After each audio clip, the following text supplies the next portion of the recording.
എന്നത്തെയും പോലെ തന്നെ രാവിലെ തന്നെ മാറ്റി ഒരുങ്ങി നിൽക്കുകയാണ്. ഇന്ന് ഷോപ്പിങ്ങും മീറ്റിംഗും ഒന്നല്ല, ഇന്ന് നമ്മൾ പോണത് വണ്ടർലേക്കാണ് കേട്ടോ. അപ്പൊ വണ്ടർലയിൽ നമുക്ക് ഇങ്ങനെ വെള്ളത്തിൽ തിമിർക്കാൻ പോണെന്നുണ്ടെങ്കിൽ സ്വിമ്മിങ് ഡ്രസ്സസ് ഒക്കെ വേണമല്ലോ, അല്ലെങ്കിൽ നൈലോൺ ഡ്രസ്സസ്. അപ്പൊ പിന്നെ വണ്ടർലേക്ക് പോണ വഴിക്കിൽ ഞങ്ങൾ ഡിക്കാത്ലോണിൽ ഇറങ്ങിയിട്ട് അതിനുള്ള സാധനങ്ങൾ വാങ്ങാണ്. അതിന്റെ കൂടെ തന്നെ പിന്നെ 1-2 ക്യാപ്പ് കൊണ്ട് എടുത്തു. ബാംഗ്ലൂർ വണ്ടർല എന്നൊക്കെ പറയുന്നുണ്ടെങ്കിലും ഇവിടുന്ന് ഒരു 1.5 മണിക്കൂറിന്റെ ഡ്രൈവ് ഉണ്ട് കേട്ടോ അവിടെ എത്താൻ വേണ്ടിയിട്ട്. ബ്രേക്ക്ഫാസ്റ്റ് ഉണ്ടാക്കാതെയും കഴിക്കാതെയൊക്കെ പോയതായതുകൊണ്ട് അവിടെ എത്തിയപാടിന് ലൈറ്റ് ആയിട്ട് അതങ്ങോട്ട് പാസ്സാക്കി. പിന്നെ ഇമാതിരി ഇവന്റെ കയ്യിലുള്ള സാധനങ്ങളൊക്കെ ഇങ്ങനെ വാങ്ങിക്കൊടുത്ത് മക്കളെ ഒന്ന് ഹാപ്പി ആക്കി. പിന്നെ നമ്മൾ വാങ്ങിച്ച ഡ്രസ്സൊക്കെ ഒന്ന് ചേഞ്ച് ചെയ്ത് കളത്തിലേക്ക് ഇറങ്ങിയിട്ടുണ്ട്. ആദ്യം നമുക്ക് കുറച്ച് ഡ്രൈ റൈഡ്സിൽ കയറാം അല്ലെ. കയറിയത് ഓർമ്മയുള്ളൂ, പിന്നെ ആർപ്പും വിളി മാത്രമായിരുന്നു കേട്ടോ. നമുക്ക് ശരിക്കും പേടിയാവും കേട്ടോ. ഈ കൂക്കി വിളിക്കലൊക്കെ വെറുതെ ചെയ്യണതല്ല, അത് നമ്മൾ പേടിച്ച് നമ്മൾ ഉള്ളിൽ നിന്ന് വരുന്ന ഒരു സാധനമാണ് കേട്ടോ. നമ്മൾ കാണുമ്പോൾ ഭയങ്കര സിമ്പിളാ തോന്നുന്ന പല സാധനങ്ങളും സ്പീഡ് അങ്ങോട്ട് കൂടുമ്പോൾ ഉണ്ടാവുന്ന ആ ഒരു ഉള്ളിലുള്ള കാളലുണ്ടല്ലോ, അത് വേറെ തന്നെയാ. ഇത് പിന്നെ മക്കളെ കൂടെ ഗെയിം സോണിലൊക്കെ പോകുമ്പോൾ ചെയ്യുന്ന ഐറ്റമാണ്. പിന്നെ ഞാൻ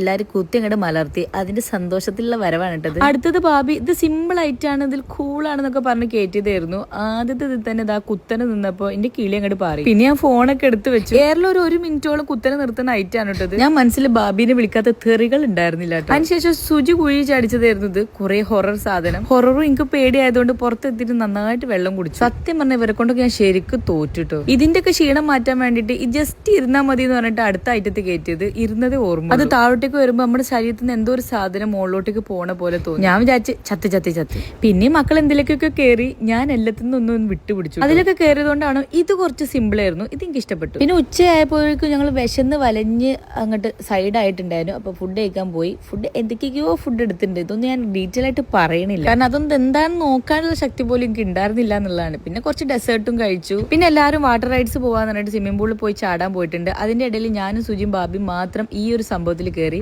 ഇത് അടിപൊളിയായിരുന്നു കേട്ടോ, നല്ല ഫീൽ ആയിരുന്നു. അത് കഴിഞ്ഞ് ഞങ്ങൾ വന്നു നോക്കിയപ്പോൾ തന്നെ എല്ലാവരും വെള്ളത്തിലായിരുന്നു. മക്കളൊക്കെ ഫുൾ എൻജോയ്മെന്റ് ആയിരുന്നു. പിന്നെ ഞങ്ങൾ 1-2 വാട്ടർ ആക്ടിവിറ്റീസിലൊക്കെ ഇറങ്ങി. അതൊന്നും വീഡിയോ എടുക്കാൻ പറ്റില്ല, കാരണം ഞങ്ങൾ വെള്ളത്തിലാണല്ലോ. ആ വെള്ളത്തിലല്ല, ഞങ്ങൾ സ്വിമ്മിംഗ് പൂളിലാണെന്നാണ് ഉദ്ദേശിച്ചത്. പിന്നെ അതൊക്കെ ഒന്ന് കഴിഞ്ഞ് ഞങ്ങൾ ഇച്ചിരി ചായ അങ്ങനത്തെ സാധനങ്ങളൊക്കെ കുടിച്ചു. പിന്നെ ഡ്രസ്സൊക്കെ മാറാൻ തന്നെ ഒരു ടൈം ആയിട്ടോ. അതൊക്കെ കഴിഞ്ഞ ശേഷം മക്കൾ കുറെ കഷ്ടപ്പെട്ട് ഐസ്ക്രീം ഒക്കെ വാങ്ങിയെടുത്ത് അത് കഴിഞ്ഞ് മുന്നോട്ടേക്ക് നോക്കുമ്പോൾ സുജി 2 പോപ്കോൺ ഇട്ട് വരും. രാത്രി നല്ല വൈബ് ആയിരുന്നു കേട്ടോ. അവിടെ പാട്ടും ഡാൻസും എല്ലാം ആയിട്ട് ഞാനും ബാബിയും 2 സ്റ്റെപ്പൊക്കെ ഇട്ടുണ്ടായിരുന്നു അതിന്റെ ഇടയിൽ. പിന്നെ അവിടെ ടെമ്പററി ടാറ്റു അടിക്കുന്ന സ്ഥലം ഉണ്ടായിരുന്നു. അത് 2 ദിവസം കൊണ്ട് മാഞ്ഞു പോകും. ആ സംഭവമൊക്കെ ബാബി ട്രൈ ചെയ്യുന്നുണ്ടായിരുന്നു കേട്ടോ. പിന്നെ അത് കഴിഞ്ഞ് പിന്നെ 1-2 റൈഡ്സിലൊക്കെ കയറി. ഞാൻ മുമ്പ് പറഞ്ഞ പോലെ ഒക്കെ സിമ്പിളാ തോന്നും, പക്ഷെ ഒന്നും സിമ്പിൾ അല്ല മക്കളെ. രാത്രി 8-9 മണിയായപ്പോൾ ഞങ്ങൾ എല്ലാവരും ഓഫ് ആയിട്ടുണ്ട്.